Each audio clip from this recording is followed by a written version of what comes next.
So, welcome to our Saturday morning talk, but today is Monday, as we know. And we had to postpone it by 2 days, but we will now continue on our new topic today, that is Mandukya Upanishad.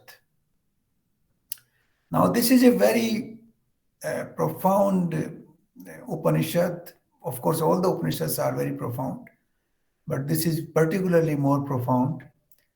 But before we go into that Upanishad, we must understand a few fundamentals very clearly. Then it would be easy to understand the real meaning of the Upanishadic verses. So we will start with some of the fundamentals which we need to understand before we go into the Upanishad. Now, since the very beginning of human life, we don't know when it began, but from the very beginning, there have been two questions in human mind. Human mind has always been curious on two questions. Firstly, he looks around himself. He sees this vast universe, the stars, moon, sun, plants, vegetation, all kinds of life. And he starts wondering that who created this? What is this creation? Who created this? Why this was created? So these question, who created this? किसने बनाया ये संसार? क्यों बनाया ये संसार? कैसे बनाया ये संसार? इस संसार को कैसे चलाया जाता है? These fundamental questions have been in human mind since the very beginning.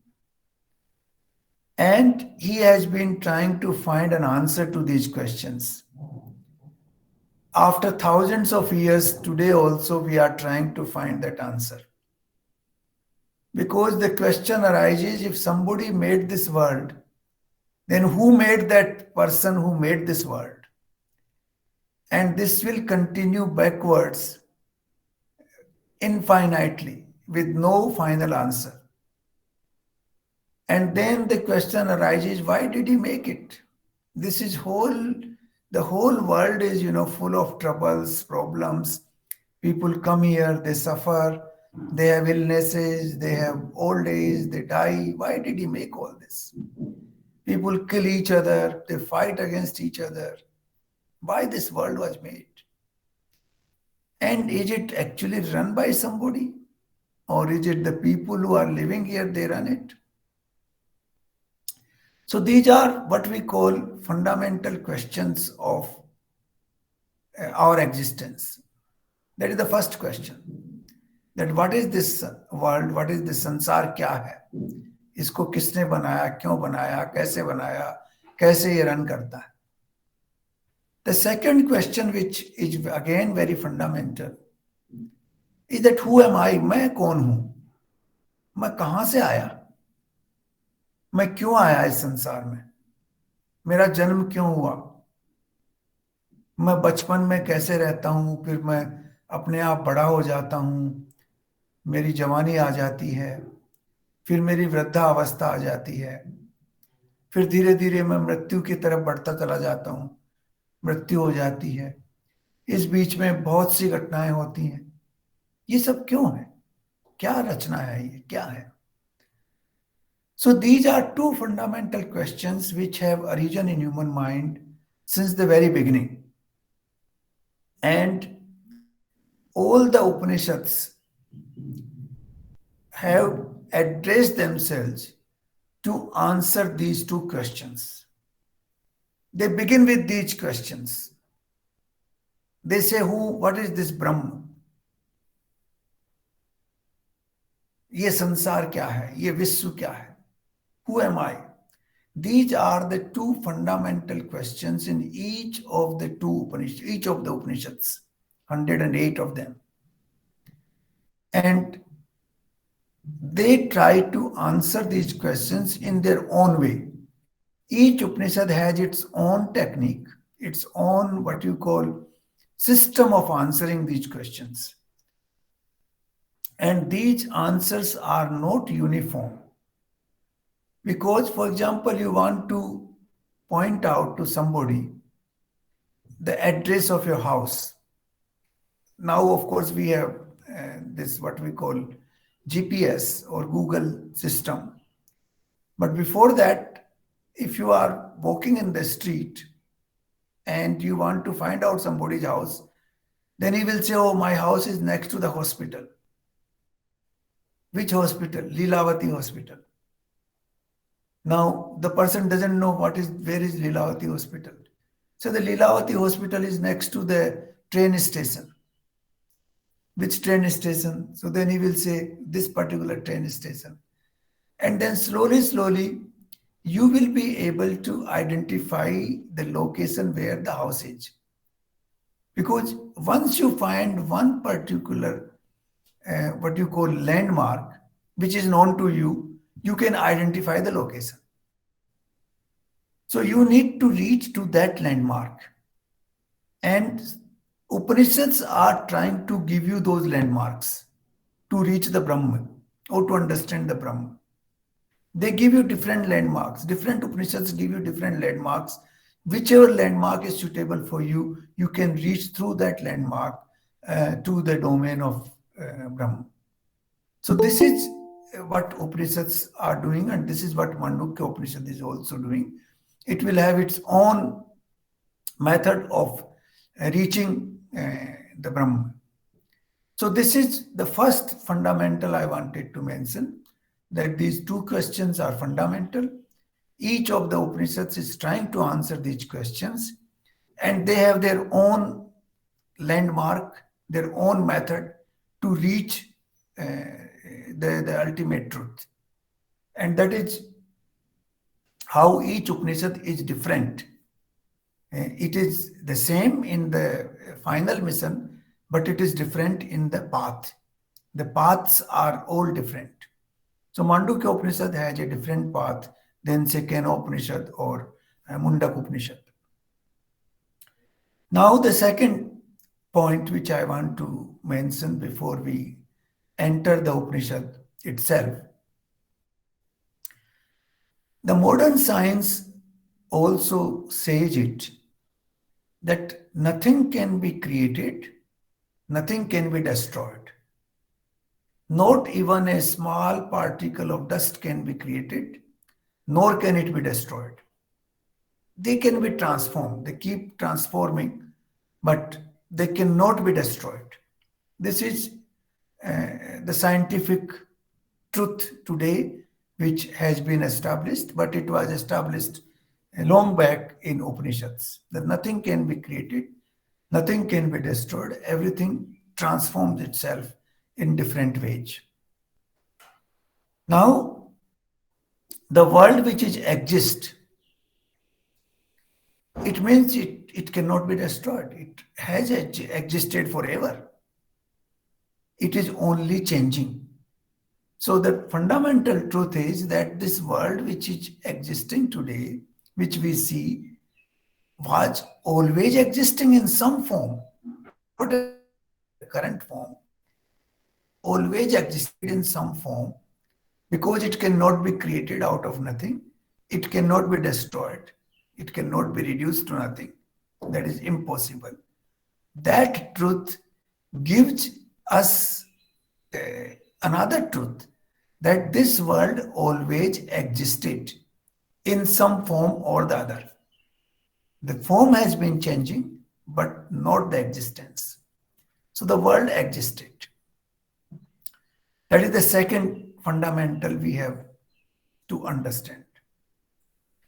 The third fundamental we must understand is that we grasp this world through our sense organs.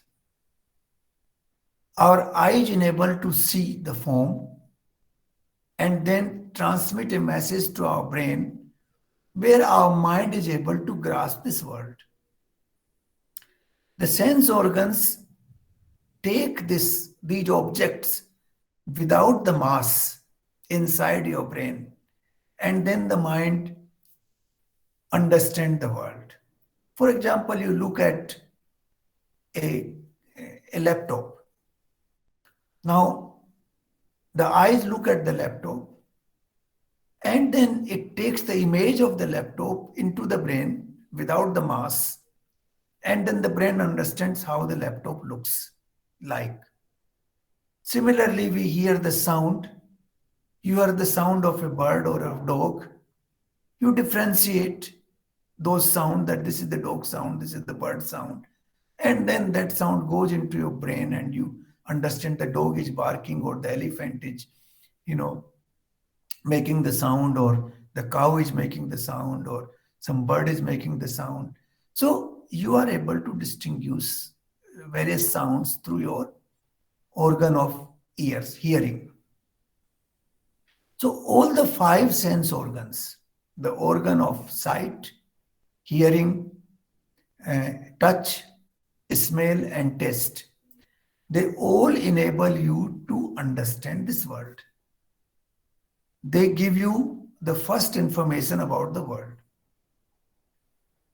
Now, it's a different thing that everybody has a different perception of the same world, despite the fact that we all have the same organs, because the organs are impacted by our vratige. But that's a different issue. We will not go into that. And we have a chashma on all our sense organs as well. And therefore, we look at the world through our own eyes, our own vratige. And therefore, a world which is same, but perception is different for everybody. And therefore, we have our own world, and you have your own world, and your children have your own world, and your colleague in the office has his own world, and your wife has her own world. So, though the world is same, but our perception differs. And because of the what you call layer which is there on our sense organs in the form of vratige. So that is our third important observation, that we understand this world through our sense organs, and sense organs are colored in certain ways through the vratige, and therefore we perceive this world in our own fashion. That is the third observation. For example, if you don't have, a person doesn't have eyes from the very beginning. Now he cannot understand what is laptop. Whatever you explain to him, he will not be able to understand it. You can give him all the details, or you show him, you try to explain to him a table. Now he will never be able to understand that table because you are not able to see it. So first you have to see to understand the word.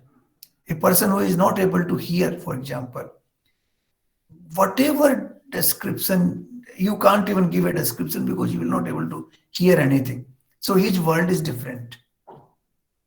His perception of the world is different. So sense organs fundamentally provide you the picture of the world around you, and then you understand this world. Now, there is a knower. There are three words here. In Sanskrit, they are called Gyata, Gye, and Gyan. The Gyata is the knower who tries to understand this world. Then there is knowledge, which is Gyan. In between, there is a Gye, that is the process of knowing. So, the knower, the process of knowing, and the knowledge. This is a fundamental requirement to understand this world. There has to be a knower. There has to be the process of knowing, which is our sense organs operating in this world, and then final knowledge, which goes into your brain and the mind understands. So this three-stage process is operating in each one of us to make us understand this world. Now, if you go a little bit back, how do your sense organs operate and how does your mind operate? What is this? The truth behind that? It is the consciousness. The consciousness enables your sense organs and your mind to work.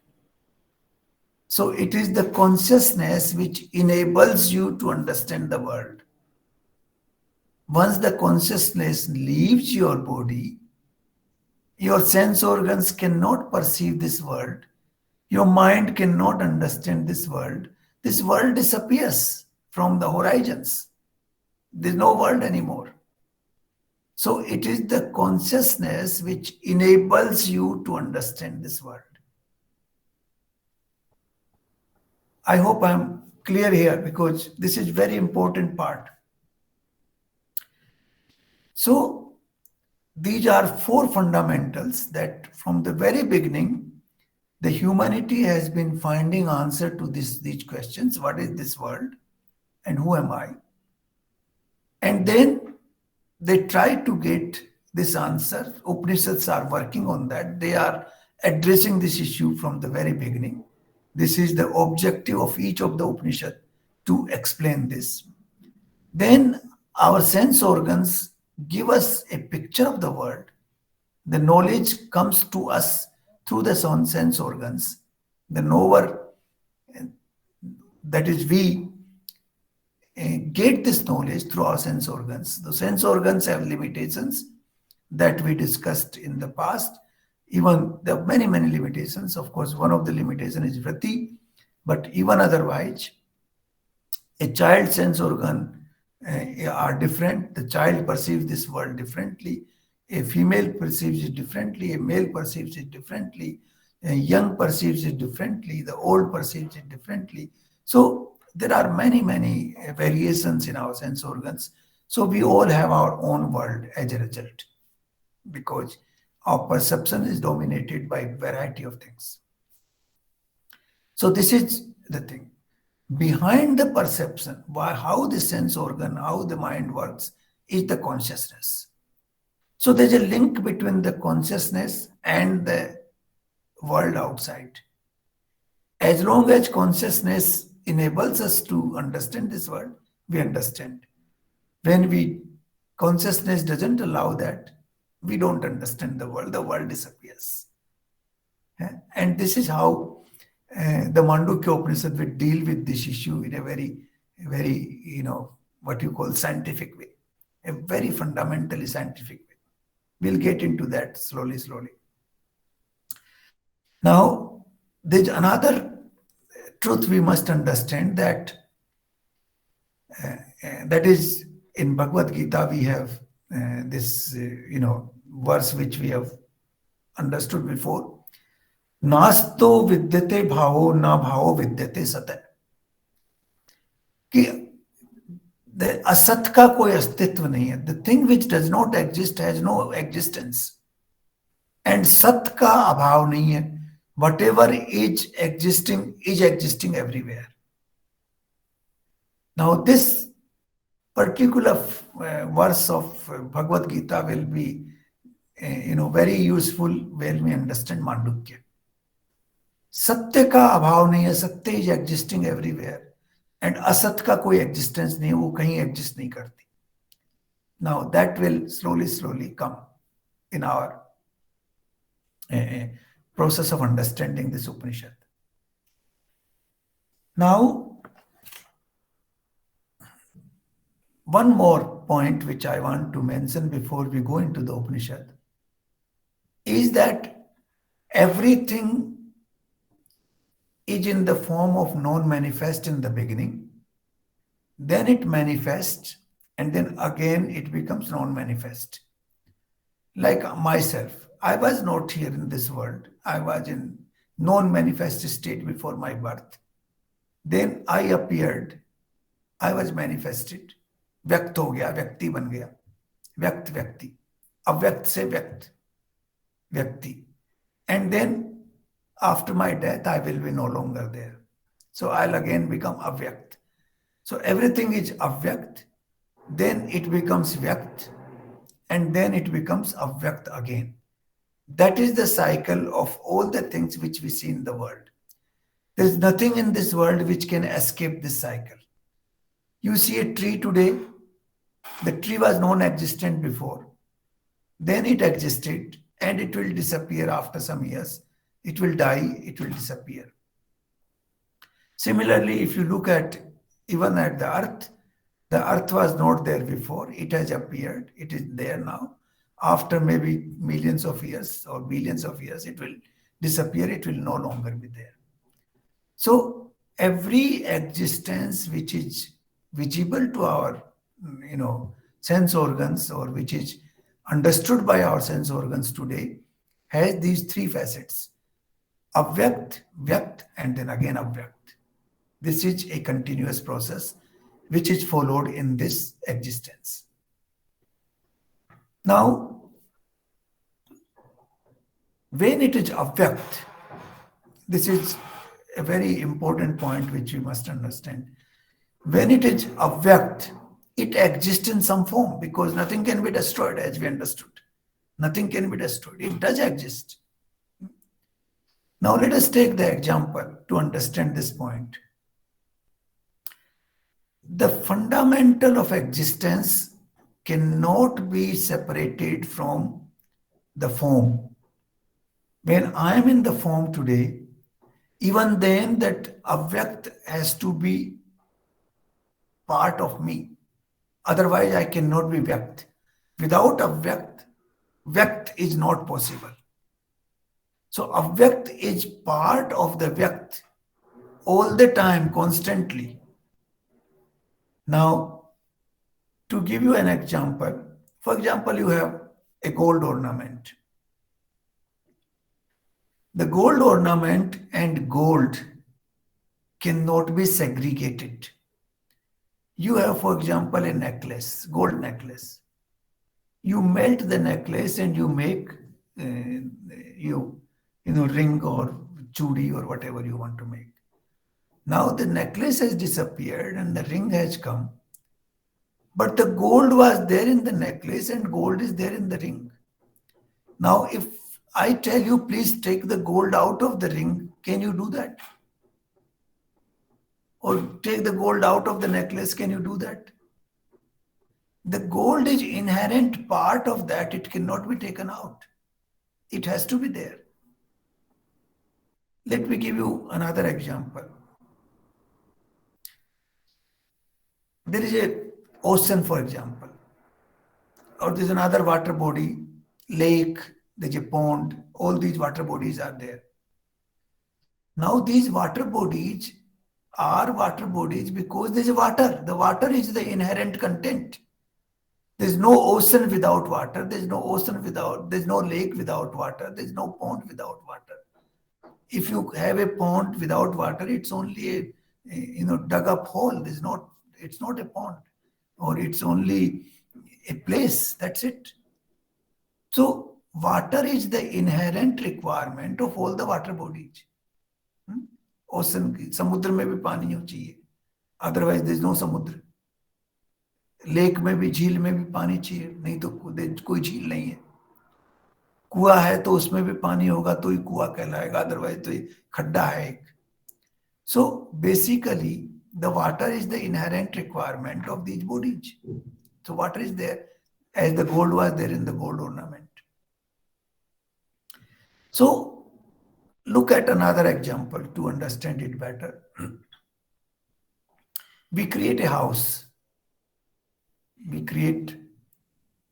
Now, how do we create a house? For creating a house, we must have a space. Without a space, you can't create a house. You can destroy the house and create a warehouse there. Or you can destroy the warehouse and you can create a cinema house there. Whatever you can do, but the space is the inherent part. Without a space, you cannot create any one of them. Space is a fundamental requirement before you create a house, before you create a warehouse, before you create a cinema hall, or before you create, a playground, anything what you create. So the space is inherently there. आकाश, उसकी आकाश का होना जरूरी है. Without that, you cannot create any of those things. Like gold का होना जरूरी है, but still you cannot define gold separately. You cannot define Akash separately. All these things are inherently connected. So this is another fundamental truth of life which we can observe and we can understand. So now the Sat exists everywhere. It transforms and appears into different form, that is Asat. Like the space is everywhere. You create a house out of the space. That house is Asat because it will stay temporarily and then it will be destroyed. It's a transient. And that is what Krishna says, नास्तो विद्यते भाव. असत्य का कोई existence नहीं है क्योंकि वो डिस्ट्रॉय हो जाता है अपने आप, स्लोली. एंड सत्य जो है, जो स्पेस जो है, उसको कोई डिस्ट्रॉय नहीं कर सकता, वो always exist. So this is the difference between असत एंड सत, which we must understand here. And now we'll go into the Upanishad. Let me take the text here.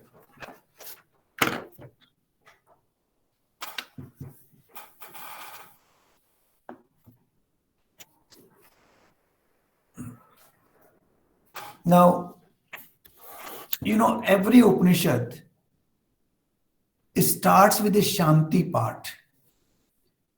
That is a prayer to the divine forces that give us the strength to be stronger, to be in good sense, to be in good company, things like that.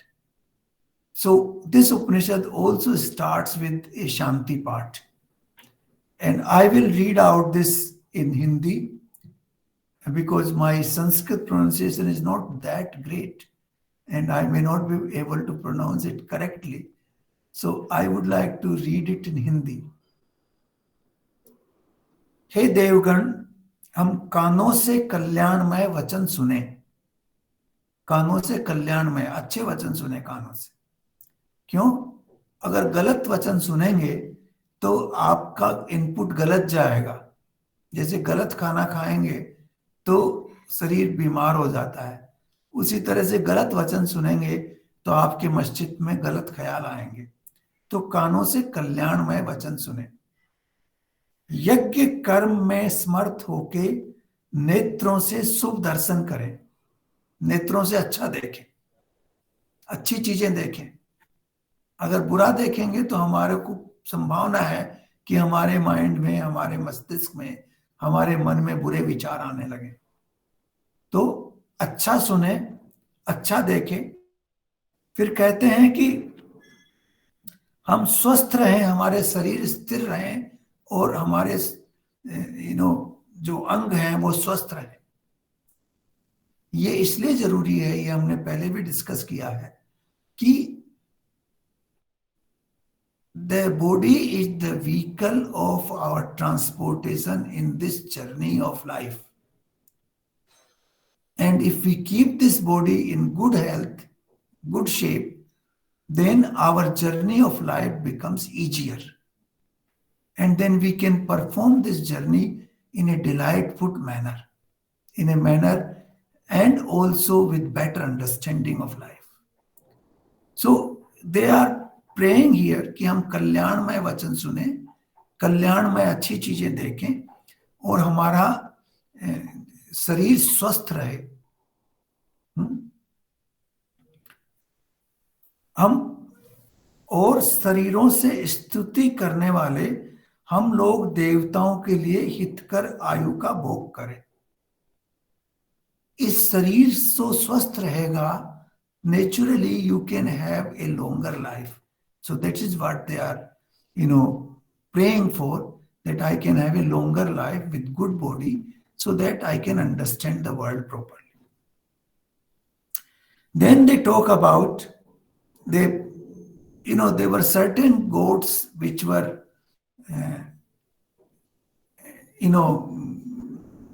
invoked in the prayer in the past, in the Vedic time. And those goats are basically Indra, Pusa, Garud, Vraspati. These are the gods which were the names of some divine powers given by the people that time. And the full import of these gods is not understood today.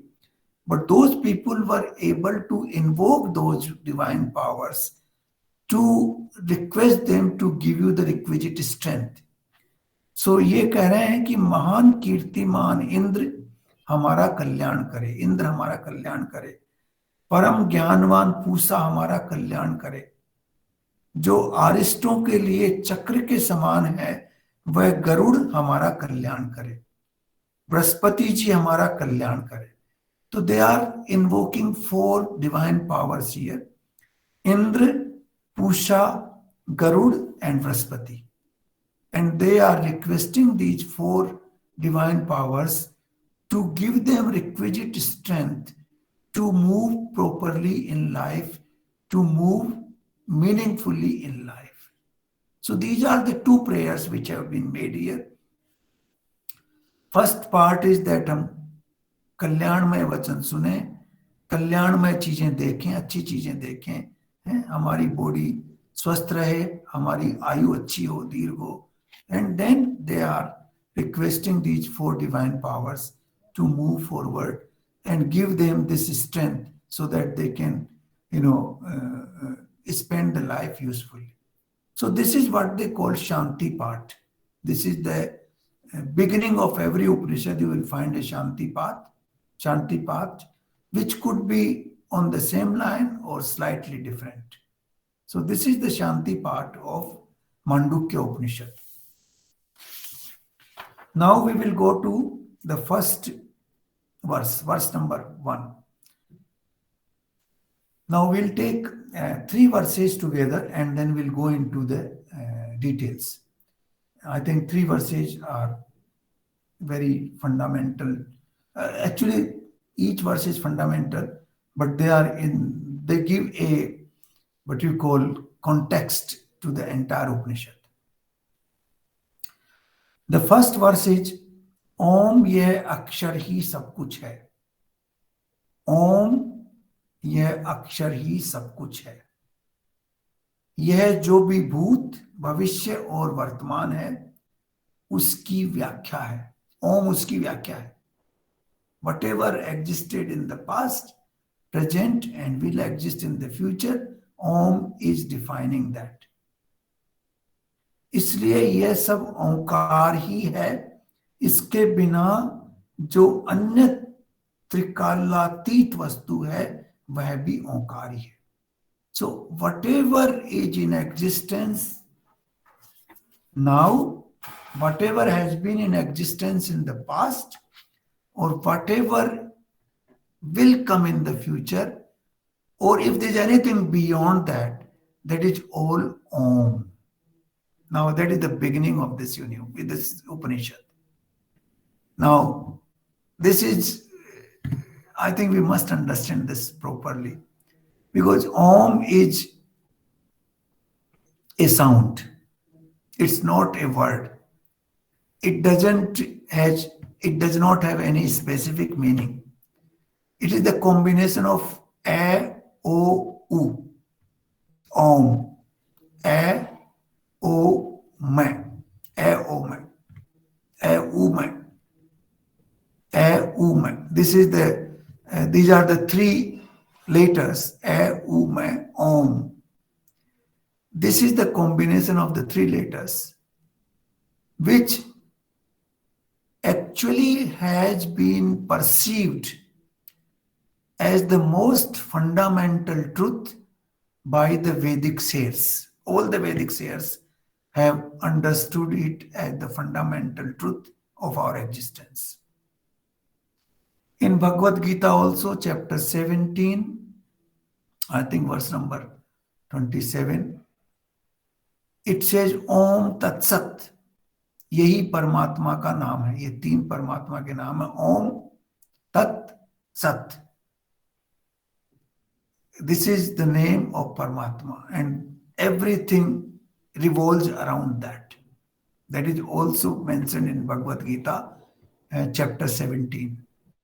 And Krishna says that everything should start with Om. Whenever we do any, prayer, any yajna, any havan, any good activity, in life, it should start with word Om. Now, what is the meaning of this word Om? For that, we'll have to go a little deep into the very process of creation. In Vedas, there is a Nasidiya Upanishad. Nasidiya Sukta, not Upanishad, Nasidiya Sukta. That is part of Rig Veda. Now, in that Sukta, it has been said that in the beginning, there was neither existence nor non-existence. कुछ नहीं था. Existence भी नहीं था, non-existence भी नहीं था. Darkness भी नहीं थी, light भी नहीं थी. So the Sukta begins like this, that there was nothing in the beginning. And then this word Om was uttered. Om, this word was uttered by the, what we call pure consciousness. And then the process of creation started. There were vibrations everywhere.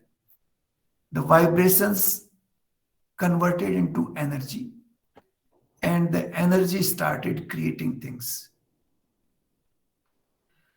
Now, this is also, actually, if you look at the quantum theory today, it is based on that. What it says that you keep dividing a, atom into particle and subparticles. And once you divide it to a final level, it turns into wave. It becomes a wave. Wave is like the wave of sound. It's like a wave. And that is actually the quantum physics. Quantum physics tells you that there are different combination of waves, clusters of waves in the atmosphere. And if we are able to manage those waves, then you can, reformulate this universe. That is what quantum physics tells us today. We had this Nad Brahma, theory of Nad Brahma, which is there in many Upanishads. We also have concept of Shiva and Shakti, that there was Shiva in the form completely still.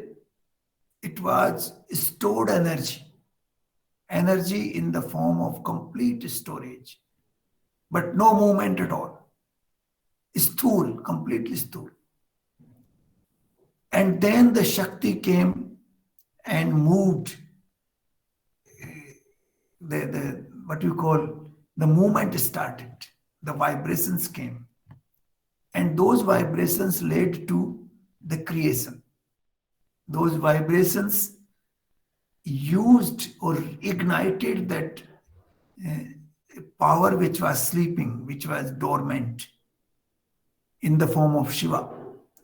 The power which was dormant in the form of Shiva was ignited by Shakti, which is actually vibrations. So the vibrations started and the creation started. The modern science is also reaching the same, theory today. So everything which is Sat, which is in existence all the time,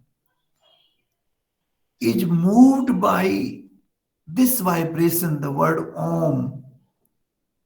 And then the creation starts in the form in which we see the world. We see the world in the form of earth or sun and the moon and the trees and animals and the birds and the humans. We see this world in this form. This all happened because of the vibration which happened and which actually transformed the dormant power in the form of consciousness. So this is what this first verse of Mandukya Upanishad tells us, that everything which is present, past, and future, and if there is anything beyond that, that is all Om. This is the explanation of the universe.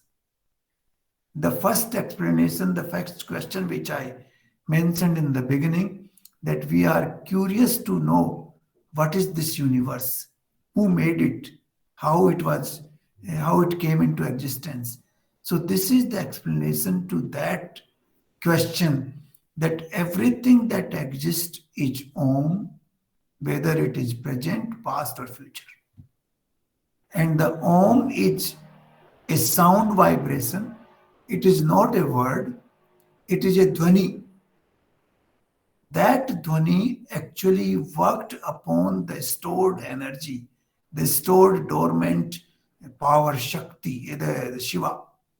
And that Shiva and Shakti created this universe.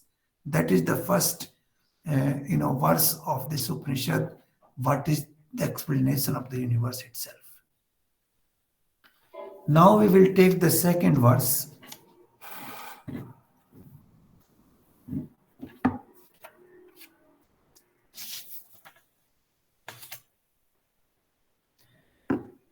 The second verse is, यह सब ब्रह्म ही है, यह आत्मा ही ब्रह्म है, अयम आत्मा ब्रह्म, वह यह चार पादों वाला है. This is the second verse. यह सब ब्रह्म है, that Om is representative of Brahma. The Brahma is the one which is the outcome of Om. When the Om, vibration of the Om worked on the dormant energy of Shiva, the universe came into being, and that is, the whole thing is Brahma, the stored energy and the kinetic energy, the movement itself, all that is Brahma. Then there's a Mahavakya here. There are 4 or 5 Mahavakya in Upanishads, and that one of them is here. It says, Ayam Atma Brahma. यह जो आपकी आत्मा है वो ब्रह्म है. Now he is linking, who am I with the Brahma. ये ब्रह्म क्या है? ये ब्रह्म आपकी आत्मा है. This is what is saying you here है. और ये 4 पदों वाली है.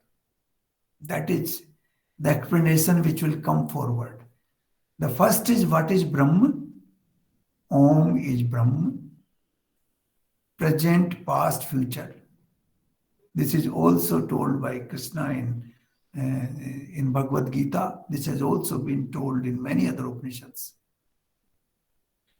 And the Om is a sound which is a combination of A, U, Me. And this combination of sound creates vibrations, and that vibration creates this universe. And this Brahma जो है वो क्या है? The Brahma is this manifested universe, and that is what? That is yours, आत्मा. आपकी आत्मा ही ब्रह्म है. अयम आत्मा ब्रह्म. और उसके 4 पद हैं. ये इसने क्लियर कर दिया. This is what he says here. The Upanishad tells you in a very few words. He is explaining everything. 4 पद हैं. वो 4 पद will go into all the 4 padas slowly. But first we should understand, I am Atma Brahma. ये आत्मा ब्रह्म है. You see, we discussed one fundamental principle in the beginning, that ज्ञाता ज्ञान ज्ञेय, ज्ञाता ज्ञेय ज्ञान. ज्ञाता को ज्ञान होता है तब आप संसार को समझ सकते हैं. बिना ज्ञान के संसार नहीं समझा जा सकता. बिना ज्ञाता के भी संसार नहीं समझा जा सकता. If there is no ज्ञाता, there is no world. If there is no ज्ञान of that world, there is no world at all. So ज्ञाता and ज्ञान are essential element to understand this world. Now, ज्ञाता और ज्ञान आता कहां से है? We understood that our sense organs and the knower himself is existent because of consciousness. If there is no consciousness, there is no knower, there is no knowledge. Nothing is possible. So, अयम आत्मा ब्रह्म, ये consciousness जो आपके अंदर है, आत्मा जो है, वही ब्रह्म है. That is what is saying. ये जो कॉन्शियसनेस आपके अंदर बैठी हुई है, जिसकी वजह से आप नोवर हैं, जिसकी वजह से आपका नॉलेज आता है, वही ब्रह्म है. That is Brahma. And this Brahma you can actually understand people who have attained that kind of knowledge. They know, we call it Anahat. You know the Anahat Chakra? Anahat Chakra is the one which is linked to our heart. And the fundamental of our life is the heart. As soon as the heart stops beating, we are dead. So the consciousness is linked to the Anahat Chakra. In that Anahat Chakra, Anahat means कोई आहट नहीं देता. It doesn't give you any feeling that it exists. आहट का मतलब कोई जैसे दीवार घर पे आपके दरवाजे पे आहट दे मीन्स कोई आया हुआ है, आप दरवाजा खोलिए. And anahat means कोई आहट ही नहीं देता. He doesn't give you any indication that he exists. But the consciousness exists there. That is why it is called anahat. And that anahat sustains your life. The heart beats and entire sense organs and entire body mechanism works because of that anahat. And that anahat, people say, that you can hear the sound of Om from that anahat. It's a very silent sound. Only if your mind is completely shut up. अगर आप निर्विचार हो जाते हैं, if your mind is completely shut up, it has no thoughts, no vrittis, then people in the state of samadhi, they can hear this sound from anahat, and that sound is Om. That is the sound of creation, that is the sound of our existence as well.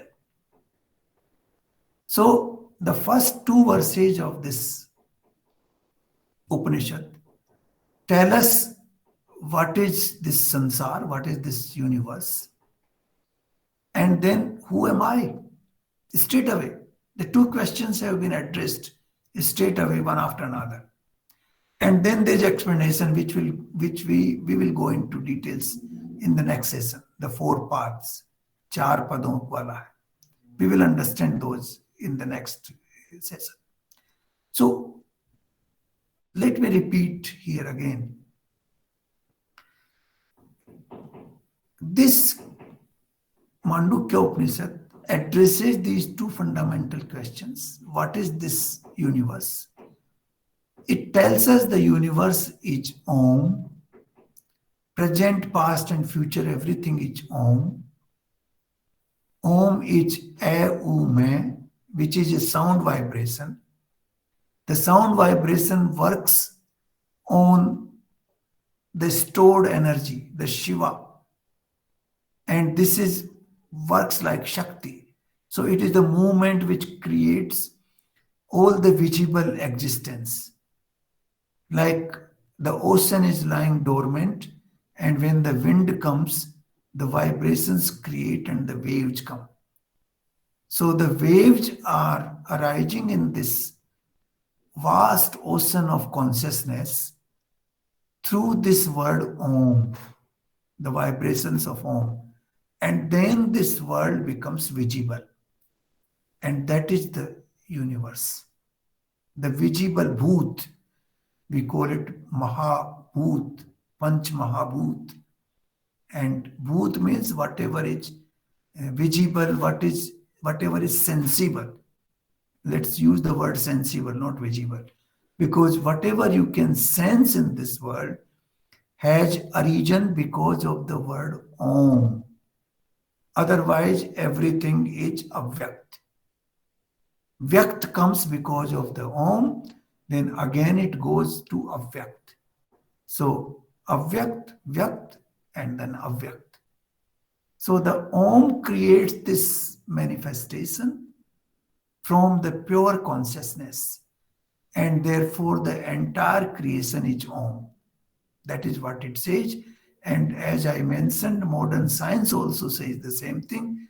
The quantum physics is telling the same thing, that all the matter, if you keep, breaking them slowly into smaller and smaller parts, it will turn into wave. So wave, from the wave, the matter arises. All the matter arises from the wave. That is what quantum physics tells us. And there are various clusters of waves which can be formed to create different matter. Matter can be created in a different way. Like you can create iron, and you can create gold, and you can create, some other tin, for example, or you can create silver. The different combination of those clusters of waves can create different matters. This is the fundamentals of the visible universe, the tangible universe, the sensible universe, which has been created through this sound vibration, and that is the Om. And that is why Om is also in some form, maybe distorted form, visible in other religions, like Amen in Christianity, and there is a similar sound in Islamic religion, I believe, which is a slightly distorted version of Om. So the Om is a fundamental sound which creates this universe, which is Brahma. That Brahma is you, I am Atma Brahma. That I am Atma Brahma is why you? Because that sound sustains you. You as a knower, you exist because of that sound.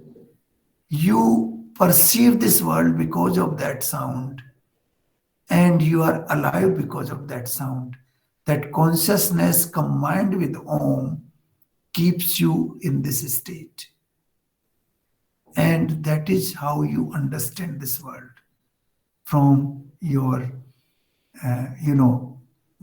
what you call, through your sense organs. You exist, knower, you as a knower exist because of that, and then through your sense organs, you understand that world. Without that consciousness and the Om put together, you don't exist, and there's no world which exists.